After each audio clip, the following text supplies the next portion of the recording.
বন্ধুরা, আপনাদের সকলকে জানাই আজ কামোদা একাদশীর অনেক অনেক শুভেচ্ছা।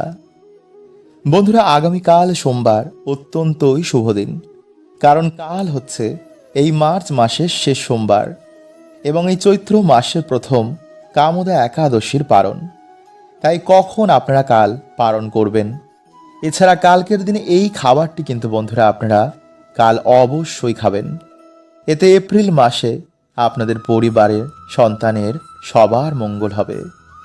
এছাড়া আজ চৈত্র মাসের এই প্রথম কামোদা একাদশীতে সবাই কিন্তু এটি আপনারা বলে ঘুমাবেন এবং পারলে আজকের রাতে বা আজকের দিনে আপনারা বালিশের নিচে এই সামান্য জিনিসটি রেখে দিন। দেখবেন সকাল থেকে কিন্তু বন্ধুরা আপনাদের জীবনে পরিবর্তন আসছে, সৌভাগ্যের উদয় হচ্ছে। বন্ধুরা, প্রত্যেক একাদশী ভগবান বিষ্ণু এবং মা লক্ষ্মীকে অর্পণ করা হয়। তাই নতুন বছরকে সুন্দর করতে আজকের দিন এবং রাতের ভূমিকা কিন্তু অনেক অনেক গুণ বেশি। শাস্ত্র বলছে যে প্রত্যেকের আমাদের আজকের দিনে ভগবান বিষ্ণু এবং মা লক্ষ্মীর আশীর্বাদ কিন্তু আমাদের অবশ্যই নেওয়া উচিত।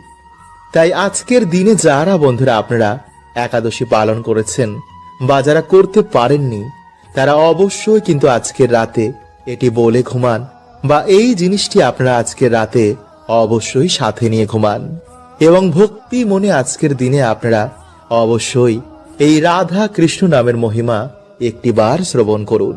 বন্ধুরা, প্রত্যেক একাদশীতে আমি আপনাদের ভগবানের নাম, মন্ত্র, গীতা পাঠ বা ভগবানের বিভিন্ন লীলা শ্রবণ করাই, যাতে বন্ধুরা আপনাদের জীবনে সৌভাগ্যের উদয় হয়। কারণ শাস্ত্র বলছে বন্ধুরা, আজকের দিনে ভগবানের নাম, তার লীলা, তার কীর্তন, তার ধাম, তার কথা ভক্তি মনে শ্রবণ করলে ভগবানের বিশেষ কৃপা তাদের জীবনে এসে পড়ে। তাই বন্ধুরা, আজকের এই ভিডিওতে ভগবান শ্রীকৃষ্ণ ও রাধা রানীর নামের কি মহিমা রয়েছে তা আজকের এই ভিডিওতে আপনাদের শোনাবো এবং আজকের দিনে তা শ্রবণ করলে এবং তা নিলে কি ফল প্রাপ্ত হয়, এই সব কিছু বন্ধুরা আপনারা আজকের এই ভিডিওতে জানবেন। তাই ভিডিওটি বন্ধুরা আপনারা একটি লাইক করে কমেন্টে হর হর মহাদেব ও জয় শ্রীকৃষ্ণ অবশ্যই লিখুন। বন্ধুরা, প্রাচীন কালে একজন ব্যক্তি এক সাধুর কাছে গিয়ে বলেন যে আমার এক সন্তান রয়েছে যে কখনো পুজো পাঠ করে না, তার মনে ভগবানের প্রতি কোনো ভক্তি নেই। তাই আপনি এমন কিছু করুন যাতে আমার সন্তানের মনে ভগবানের প্রতি ভক্তি চলে আসে। তখন সাধু বলেন, ঠিক আছে, তুই তো সন্তানকে নিয়ে আমার কাছে চলে আয়। এই কথা শুনে সেই ব্যক্তি তার সন্তানকে নিয়ে সেই সাধুর কাছে আসেন। তখন সাধু বলেন, বাবু বলো রাধে কৃষ্ণ। এই কথা শুনে সন্তানটি বলেন, আমি কেন বলবো? তখন সাধুটি আবার বলেন, বাবু বলো রাধে কৃষ্ণ। কিন্তু বারবার বলা সত্ত্বেও সেই সন্তানটি বলেন, আমি কেন বলবো? তখন সাধু বলেন যে যখন তুমি মারা যাবে, যখন তোমায় যমদূতেরা যমরাজের কাছে নিয়ে যাবে, তখন যমরাজ তোমাকে জিজ্ঞেস করবে যে তুমি জীবনে কখনো ভগবানের নাম নিয়েছো, কখনো ভালো কার্য করেছো। তখন তুমি যমরাজকে বলবে যে জীবনে একবার শুধু আমি রাধা কৃষ্ণ বলেছি। এরপর সন্তানটি রাধা কৃষ্ণ বলে সেখান থেকে চলে যায়। সময় অনুসারে যখন সে সন্তানটি মারা যায়, তখন তাকে যমদূতেরা সেখান থেকে নিয়ে গিয়ে যমপুরীতে নিয়ে যায়। যমরাজ তখন তাকে জিজ্ঞেস করেন যে জীবনে কি কখনো তুমি ভালো কার্য করেছো? তখন সেই ব্যক্তি বলেন, হ্যাঁ, আমি জীবনে একবার রাধে কৃষ্ণ বলেছি। আপনি এর মহিমা আমায় বলুন এবং আমি কি ফল প্রাপ্ত করব তা আমাকে বলুন। এই কথা শুনে যমরাজ ভাবতে লাগলেন এবং তাকে বলেন যে এর মহিমা তো আমিও ঠিক মতন জানি না, তাই চলুন আমরা দেবরাজ ইন্দ্রের কাছে যাই।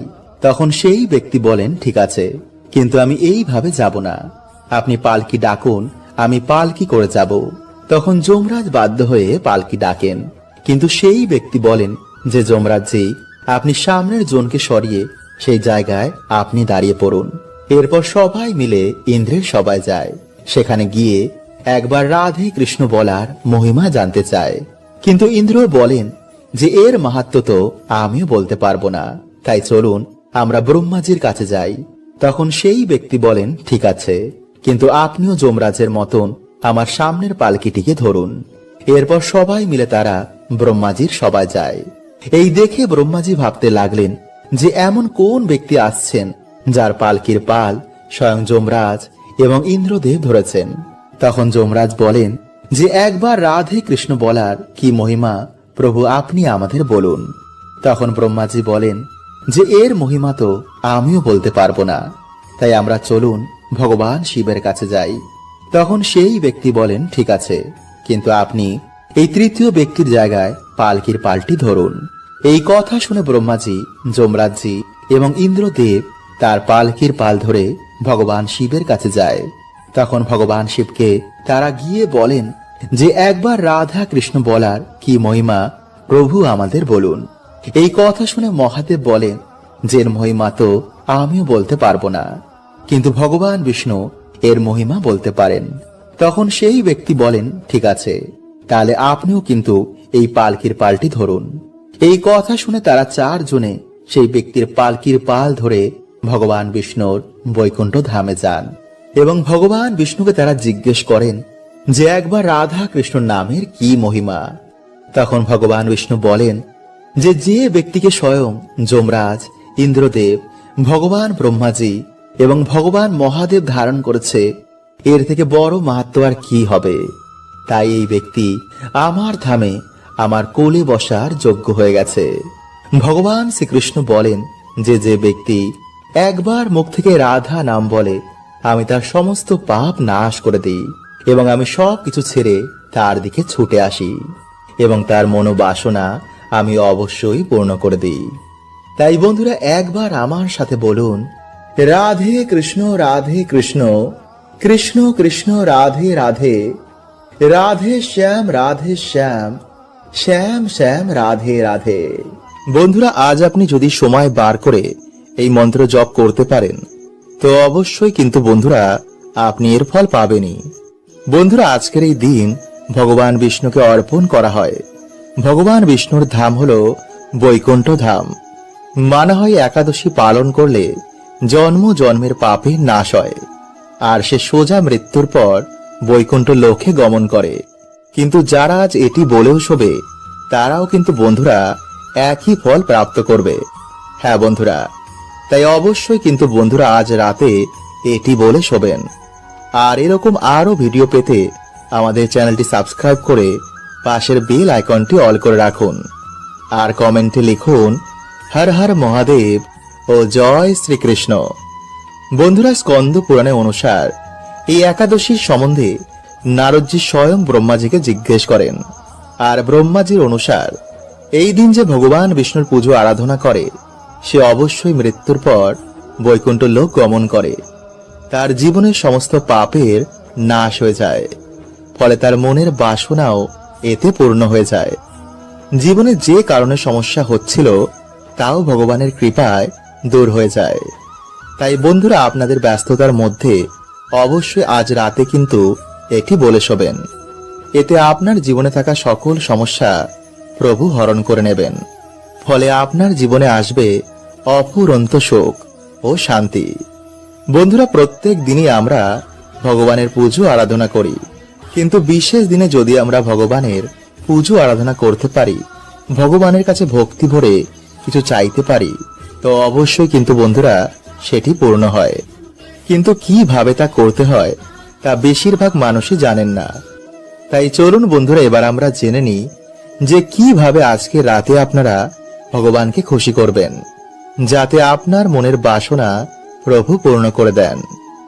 নাম্বার 1, প্রথমত বন্ধুরা আজকের দিনে আপনারা কোনো আমিষ জাতীয় খাবার খাবেন না। নাম্বার 2, গুরুজনদের সাথে আজকের দিনে ভুলেও কোনো খারাপ ব্যবহার করবেন না। নাম্বার 3, সন্ধ্যেবেলা ভগবান বিষ্ণুর নামে বাড়িতে পুজো আরাধনা করুন। বাড়িতে ভগবান বিষ্ণুর নামে একটি প্রদীপ ধরান, হাতে সামান্য গঙ্গা জল নিয়ে একটি সংকল্প নিন, যেই মনোবাসনা পূর্ণ করার জন্য আমি ভগবানের এই মন্ত্র 108 বার জপ করব। আর বন্ধুরা সেই মন্ত্রটি হলো ওম ব্রহ্মাণ্ড দেবায় গো ব্রাহ্মণ হিতায় চ জগদ্ধিতায় শ্রীকৃষ্ণায় গোবিন্দায় নমঃ। বন্ধুরা আপনাদের এই মন্ত্রটি 108 বার জপ করতে হবে। এছাড়া বন্ধুরা আপনারা ওম নমো ভগবতে বাসুদেবায় নমো এই মন্ত্র জপ করতে পারেন। কিন্তু অবশ্যই বন্ধুরা আপনারা সংকল্প নিতে ভুলবেন না। বন্ধুরা স্কন্দ পুরাণে অনুসার এই একাদশীর সম্বন্ধে নারদজি স্বয়ং ব্রহ্মাজিকে জিজ্ঞেস করেন। আর ব্রহ্মাজির অনুসার এই দিন যে ভগবান বিষ্ণুর পুজো আরাধনা করে সে অবশ্যই মৃত্যুর পর বৈকুণ্ঠ লোক গমন করে। তার জীবনের সমস্ত পাপের নাশ হয়ে যায়, ফলে তার মনের বাসনাও এতে পূর্ণ হয়ে যায়। জীবনে যে কারণে সমস্যা হচ্ছিল তাও ভগবানের কৃপায় দূর হয়ে যায়। তাই বন্ধুরা আপনাদের ব্যস্ততার মধ্যে অবশ্যই আজ রাতে কিন্তু এটি বলে শোবেন। এতে আপনার জীবনে থাকা সকল সমস্যা প্রভু হরণ করে নেবেন। ফলে আপনার জীবনে আসবে অফুরন্ত সুখ ও শান্তি। বন্ধুরা প্রত্যেক দিনই আমরা ভগবানের পুজো আরাধনা করি, কিন্তু বিশেষ দিনে যদি আমরা ভগবানের পুজো আরাধনা করতে পারি, ভগবানের কাছে ভক্তি ভরে কিছু চাইতে পারি, তো অবশ্যই কিন্তু বন্ধুরা সেটি পূর্ণ হয়। কিন্তু কিভাবে তা করতে হয় তা বেশিরভাগ মানুষই জানেন না। তাই চলুন বন্ধুরা এবার আমরা জেনে নিই যে কিভাবে আজকে রাতে আপনারা ভগবানকে খুশি করবেন, যাতে আপনার মনের বাসনা প্রভু পূর্ণ করে দেন। নাম্বার 1, প্রথমত বন্ধুরা আজকের দিনে আপনারা কোনো আমিষ জাতীয় খাবার খাবেন না। নাম্বার 2, গুরুজনদের সাথে আজকের দিনে ভুলেও কোনো খারাপ ব্যবহার করবেন না। নাম্বার 3, সন্ধ্যেবেলা ভগবান বিষ্ণুর নামে বাড়িতে পুজো আরাধনা করুন। বাড়িতে ভগবান বিষ্ণুর নামে একটি প্রদীপ ধরান। হাতে সামান্য গঙ্গা জল নিয়ে একটি সংকল্প নিন, যেই মনোবাসনা পূর্ণ করার জন্য আমি ভগবানের এই মন্ত্র 108 বার জপ করব। আর বন্ধুরা সেই মন্ত্রটি হলো ওম ব্রহ্মাণ্ড দেবায় গো ব্রাহ্মণ হিতায় চ জগদ্ধিতায় শ্রীকৃষ্ণায় গোবিন্দায় নমঃ। বন্ধুরা আপনাদের এই মন্ত্রটি 108 বার জপ করতে হবে। এছাড়া বন্ধুরা আপনারা ওম নমো ভগবতে বাসুদেবায় নমঃ এই মন্ত্র জপ করতে পারেন। কিন্তু অবশ্যই বন্ধুরা আপনারা সংকল্প নিতে ভুলবেন না। আর যারা ব্রত রাখতে পারেননি তারা অবশ্যই আজ রাতে বালিশের নিচে এটি রেখে ঘুমান। এর জন্য আপনাকে পরিষ্কার জামা কাপড় পরে একটি প্রদীপ তুলসী মঞ্চে ধরাতে হবে। তারপর বাড়িতে যেমন পুজো দেন তেমনি পুজো দেওয়ার পর ঠাকুরের আসনে বসে ওম নমো ভগবতে বাসুদেবায় নমঃ এই মন্ত্রের জাপ 108 বার করতে হবে। তারপর ভগবান বিষ্ণুকে নিজের সকল সমস্যার কথা বলবেন। ভাববেন তিনি আপনার কথা শুনছেন।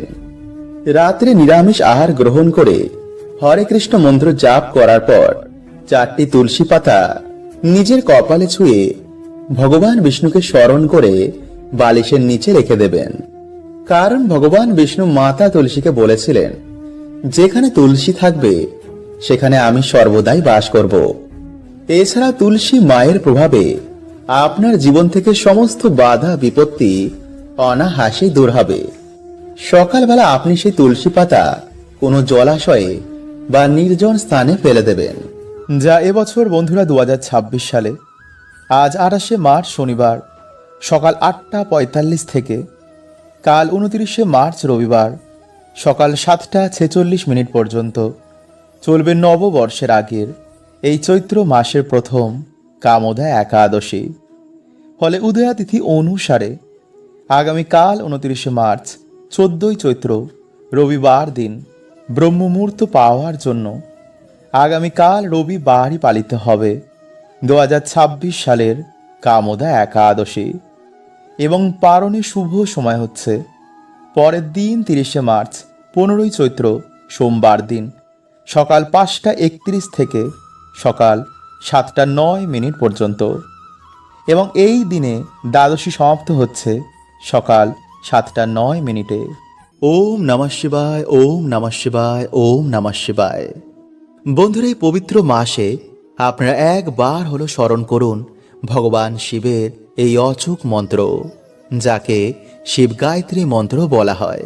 এই মাসে বন্ধুরা ভগবানের এই অচূক মন্ত্র স্মরণ করলে মানুষের গ্রহ দোষ, অর্থ কষ্ট, কাল সর্পদোষ, এমন নানা রকম বাধা বিপত্তি মহাদেব নিমিষেই নাশ করে দেন। তাই আজকের এই ভিডিওতে বন্ধুরা আপনাদের জানাবো যে মহা গায়ত্রী মন্ত্র আপনারা কিভাবে জপ করলে এই মাসের মধ্যেই বন্ধুরা আপনারা উপকার পাবেনই পাবেন।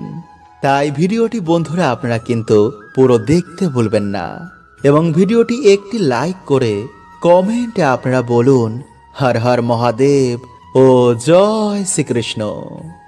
বন্ধুরা, আমাদের এই ব্রহ্মাণ্ডকে ত্রিদেব চালনা করছেন। ভগবান বিষ্ণু এই ব্রহ্মাণ্ডের পালনকর্তা, ভগবান ব্রহ্মদেব এই ব্রহ্মাণ্ডের সৃষ্টিকর্তা, আর মহাদেব এই সৃষ্টির ধ্বংসকর্তা। তাই তাকে মহাকাল বলা হয়। সমস্ত দেবতা, দানব এবং পশু পাখিও মহাদেবের ভক্ত, কারণ তিনি কখনো কারোর ওপর ভেদভাব করেন না। তাই তাকে ভোলানাথ বলা হয়। প্রভু এতটাই ভোলা যে সামান্য জল ও বেলপত্র দিয়ে যদি আমাদের মনোবাসনা বলে ভগবানের অভিষেক করি, তো মহাদেব তা পূর্ণ করে দেন। মানা হয় যে বাবার নামে যদি কোনো ব্যক্তি 16 সোমবার ব্রত রাখে, তো সেই ব্যক্তির মনোবাসনা অবশ্যই পূর্ণ হয়ে যায়। বড় বড় বাধা, বড় বড় দুর্ভাগ্য বাবা নিমিষেই নাশ করে দেন। কিন্তু যারা বন্ধুরা আপনারা এই 16 সোমবার ব্রত রাখতে পারছেন না, তারা এই মাসে অবশ্যই কিন্তু একদিন হলো একটি বার ব্রত রাখুন। এতে নিজেরাই বন্ধুরা আপনারা দেখবেন যে কি চমৎকারটা আপনাদের সাথে ঘটছে। সারা বছর আপনারা কেমন সৌভাগ্যে কাটাচ্ছেন। তাই যেই দিন বন্ধুরা আপনারা এই ব্রত রাখছেন, সেই দিন অবশ্যই কিন্তু আপনারা ব্রহ্ম মুহূর্তেই ঘুম থেকে উঠুন। এরপর স্নান করে আপনারা পরিষ্কার জামা কাপড় পরে পুজো ঘর বা নিরিবিলি কোনো জায়গায় গিয়ে আপনারা ভগবানের ধ্যান করুন এবং সংকল্প নিন যেই ব্রত চলাকালীন আপনারা ব্রহ্মচর্যের পালন করবেন। তারপর ধ্যান হয়ে যাওয়ার পর আপনারা বাড়িতে বা মন্দিরে ভগবান শিবের পুজো বা রুদ্রা অভিষেক করুন। ভগবানের প্রিয় ফল, ভগবানের প্রিয় ফুল, গঙ্গা জল, বেলপত্র ও কাঁচা দুধ দিয়ে ভগবানের আরাধনা করুন। এরপর এই দিনে আপনারা যে কোনো ধরনের সাদা জিনিস বা সাদা বস্ত্র কোনো গরিব দুঃখীকে আপনারা দান করুন। তাই সব কিছু হয়ে যাওয়ার পর বন্ধুরা আপনারা এই দিনে অবশ্যই ভগবানের মহামৃত্যুঞ্জয় মন্ত্র পাঠ করে ভগবানের শ্রাবণ সোমবার ব্রত কথা আপনারা পাঠ করুন বা শ্রবণ করুন, এবং তারপর আপনারা ভগবানের আরতি করে এই ব্রত সম্পন্ন করুন। তাই বন্ধুরা আগামী সোমবার, এই মাসের এই বড় সোমবারে এইভাবে বন্ধুরা আপনারা একটিবার বাবার আরাধনা করে দেখুন।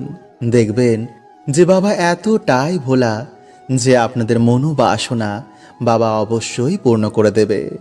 এবং যারা বন্ধুরা আপনারা বহুদিন ধরে অর্থ কষ্টে ভুগছেন, তারা যদি এই মাসে সামান্য বেদানার রস দিয়ে শিবলিঙ্গে অভিষেক করতে পারেন, তো অবশ্যই বন্ধুরা আপনারা এই অর্থ কষ্ট থেকে বেরিয়ে আসবেন। এবং যেসব পরিবারে রোগ ব্যাধি নিত্য ঘিরে রয়েছে, তারা যদি বন্ধুরা এই মাসে জলে কালো তিল মিশিয়ে তা দিয়ে শিবলিঙ্গে অভিষেক করতে পারেন, তো অবশ্যই বন্ধুরা আপনারা এই সমস্যা থেকেও বাইরে বেরিয়ে আসবেন। কিন্তু এই দিনে বন্ধুরা আপনারা কোনো রকমের কিছু তামসিক খাবার খাবেন না। আর এই মাসে আপনারা সকালে ঘুম থেকে উঠেই যে মন্ত্রটি আপনারা স্মরণ করবেন তা হচ্ছে ভগবান শিবের গায়ত্রী মন্ত্র। এছাড়া স্নান করেও আপনারা সন্ধেবেলাতেও আপনারা এই মন্ত্রটি জপ করতে পারেন।